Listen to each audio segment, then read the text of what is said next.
La voluntad de seguir viviendo es de las cosas más impresionantes del ser humano. Hay muchas historias destacables de personas que con todo en contra han logrado salir de las situaciones más imposibles. Hoy veremos la historia de un hombre que con un gran liderazgo logró que él y su equipo sobrevivieran durante años el frío antártico. El año era 1914. Mientras Europa se sumía al caos de la Primera Guerra Mundial, otro grupo de hombres se embarcaba en un viaje hacia lo desconocido. Su misión no era luchar en los campos de batalla, sino desafiar el entorno más duro de la naturaleza, la Antártida. Al frente de esta expedición estaba Ernest Shackleton, explorador polar irlandés, cuyo nombre pronto se volvería sinónimo de una de las historias de supervivencia más grandes de la historia. El barco de la expedición, llamado Endurance, zarpó de Georgia del Sur hacia la Antártida el 5 de diciembre de 1914, llevando a bordo a 27 hombres, más a un polizón que se convertiría en el camarero del barco, a 69 perros y un gato que llamaron Señora Chippy. El objetivo de Shackleton, quien en 2 ocasiones había estado a punto de alcanzar el Polo Sur, era establecer una base en la costa del mar de Weddell, en la Antártida. Desde allí, un pequeño grupo que incluía al propio Shackleton se proponía realizar la primera travesía del continente, llegando finalmente al mar de Ross, al sur de Nueva Zelanda, donde otro grupo los estaría esperando, habiendo dejado depósitos de comida y combustible a lo largo del camino. 2 días después de dejar Georgia del Sur, el Endurance entró en el hielo marino, la barrera de hielo denso que rodea el continente antártico. Durante varias semanas, el barco avanzó y retrocedía con cautela a través de canales de hielo, abriéndose camino hacia el sur. Pero finalmente, el 18 de enero, un viento del norte presionó el hielo contra la tierra y unió las placas de hielo fieramente entre sí. De repente no había forma de avanzar ni de retroceder. El Endurance quedó atrapado.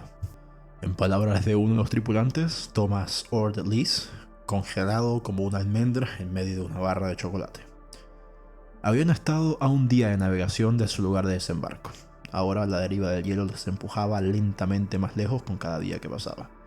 No quedaba otra opción más que establecer una rutina y tratar de esperar que pasara el invierno. Shackleton, escribió Alexander Maclean, uno de los cirujanos del barco, no se enfureció en absoluto ni mostró la más mínima señal externa de desilusión. Simplemente nos dijo de manera calmada que debíamos pasar el invierno en el hielo. Explicó sus peligros y posibilidades, nunca perdió el optimismo y se preparó para el invierno. Sin embargo, en privado reveló mayores temores. Expresando tranquilamente al capitán del barco, Frank Worsley, una noche de invierno, dijo: "El barco no puede sobrevivir en esto, capitán. Puede que sean unos meses, o puede ser solo cuestión de semanas o incluso días, pero lo que el hielo toma, el hielo lo retiene". En el tiempo que transcurrió entre el abandono del Endurance y el momento en el que el hielo lo engulló por completo, la tripulación rescató tantas provisiones como pudo, sacrificando todo lo que añadiera peso o consumiera recursos valiosos, incluyendo Biblias, libros, ropa, herramientas y recuerdos personales, al igual que la desafortunada señora Chippy, para consternación de muchos. Al pasar el tiempo, debido a la desesperación y al hambre, también tuvieron que sacrificar a todos los perros. Más adelante, Frank Wilde dijo: "Conozco muchos hombres a los que hubiera preferido dispararles que a estos perros". El plan inicial era marchar sobre el hielo hacia tierra, pero eso fue abandonado después de que los hombres lograran avanzar solo 7 millas y media en 7 días. No había alternativa, escribió Shackleton, más que acampar nuevamente en el témpano y armarse de toda la paciencia posible hasta que las condiciones fueran más favorables para un nuevo intento de escapar. Lenta y constantemente, el hielo continuó derivando hacia el norte, y el 7 de abril de 1916, las cumbres nevadas de las islas Clarence y Elefante se hicieron visibles, inundándolos de esperanzas. "El témpano ha sido un buen amigo para nosotros", escribió Shackleton en su diario, "pero está llegando al final de su viaje y en cualquier momento puede romperse". El 9 de abril, eso fue exactamente lo que sucedió. El témpano se partió debajo de ellos con un estruendo tremendo. Shackleton dio la orden de desmontar el campamento y lanzar los botes, y de una vez finalmente quedaron libres del hielo que los había atormentado y sostenido. Ahora tenían un nuevo enemigo con el cual enfrentarse: el océano abierto. Este les lanzaba rociadas heladas en el rostro, arrojaba agua gélida sobre ellos, sacudía los botes de un lado a otro y llevaba hombres valientes a la posición fetal mientras luchaban contra los elementos y el mareo. A pesar de todo, el capitán Worsley navegó entre la bruma y las tormentas, hasta que, tras 6 días en el mar, las islas Clarence y Elefante aparecieron a solo 30 millas de distancia. Los hombres estaban exhaustos. Worsley no había dormido durante 80 horas en ese punto, y mientras algunos estaban paralizados por el mareo, otros sufrían de disentería. Frank Wilde, el segundo al mando de Shackleton, escribió que al menos la mitad del grupo estaba loco. Sin embargo, remaron resueltamente hacia su objetivo, y el 15 de abril llegaron a la costa de la isla Elefante. Era la primera vez que estaban en tierra firme desde que salieron de Georgia del Sur, hacía 497 días.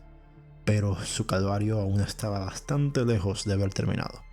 La probabilidad de que alguien los encontrara era extremadamente baja, por lo que después de 9 días de recuperación y preparación, Shackleton, Worsley y otros 4 se embarcaron en uno de los botes salvavidas, el James Kerr, en busca de ayuda en una estación ballenera en Georgia del Sur, a más de 800 millas de distancia. Durante 16 días lucharon contra olas monstruosas y vientos furiosos, sacando agua del bote y quitando el hielo de las velas. El bote se sacudía interminablemente sobre las grandes olas bajo cielos grises y amenazantes, registró Shackleton. Cada embate del mar era un enemigo a vigilar y esquivar. Incluso cuando estaban a un paso de su objetivo, los elementos arremetieron con toda su fuerza. Continuó. El viento simplemente aullaba mientras arrancaba las crestas de las olas. Descendíamos a los valles, ascendíamos a alturas que se agitaban mientras nuestro pequeño bote se esforzaba hasta abrirse sus costuras. Al día siguiente, el viento se calmó y lograron llegar a tierra. La ayuda estaba casi al alcance, pero esto tampoco era el final. Las tormentas habían desviado a James Kerr y desembarcaron en el lado opuesto de la isla, lejos de la estación ballenera.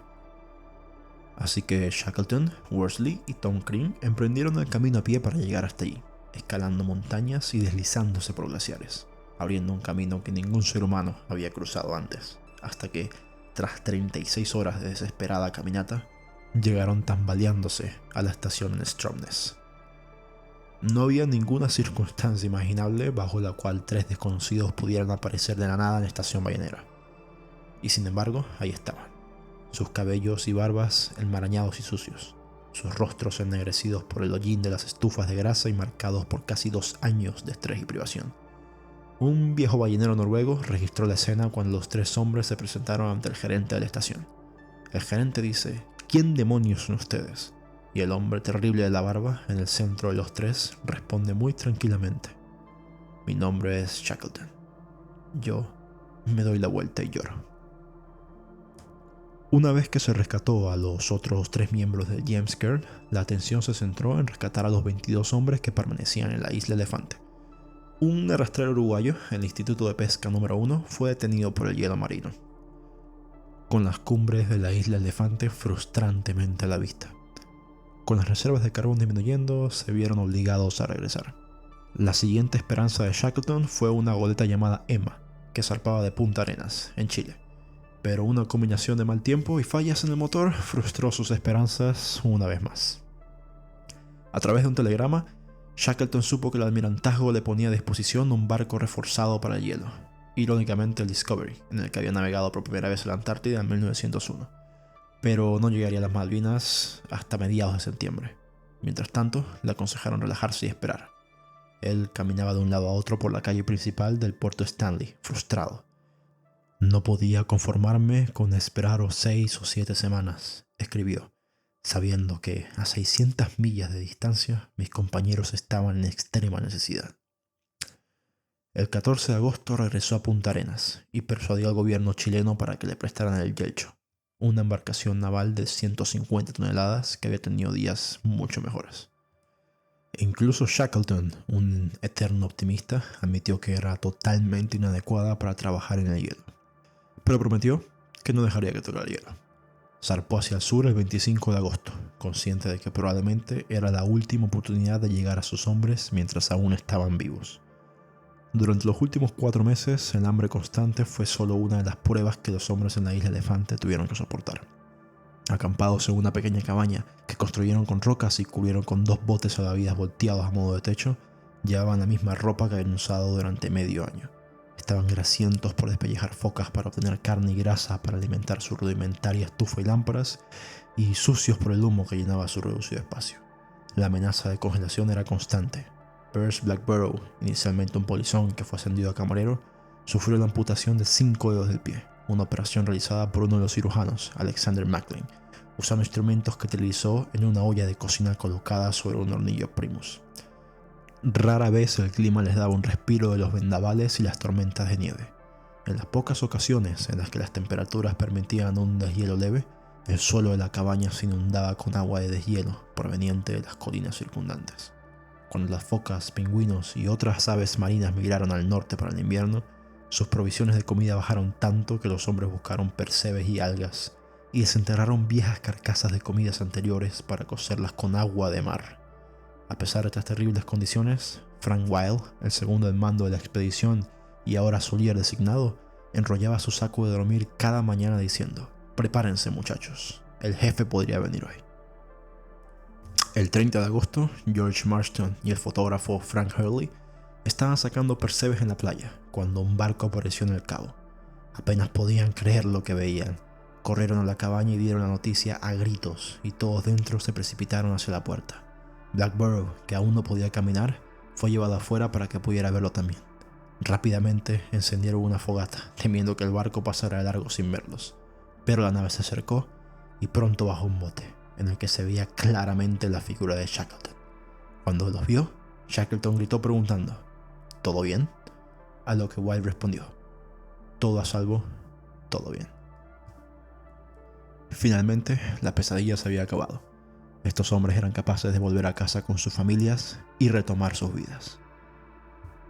Pero nada de esto hubiera sido posible sin la inquebrantable voluntad del ser humano de seguir avanzando, de seguir viviendo y de seguir luchando. Algo que demostraron fuertemente estos 28 hombres, que aún soportando el frío antártico, la soledad y la oscuridad, entre ellos crearon una comunidad, se hicieron fuertes unos al otro y confiaron hasta el final. Ernest Shackleton nunca alcanzó el Polo Sur ni cruzó la Antártida.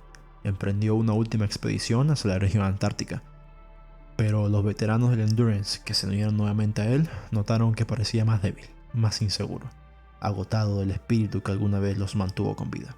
El 5 de enero de 1922, mientras el barco estaba en la isla de Georgia del Sur, Shackleton sufrió un ataque cardíaco en su litera y murió. Tenía solo 47 años.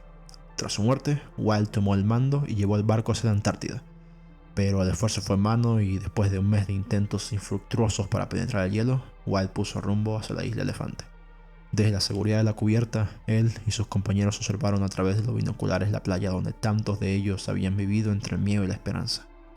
«Una vez más veo los viejos rostros y escucho las viejas voces, viejos amigos esparcidos por todas partes», escribió Maclean, «pero expresar todo lo que siento es imposible». Y con eso se dirigieron al norte por última vez y regresaron a casa.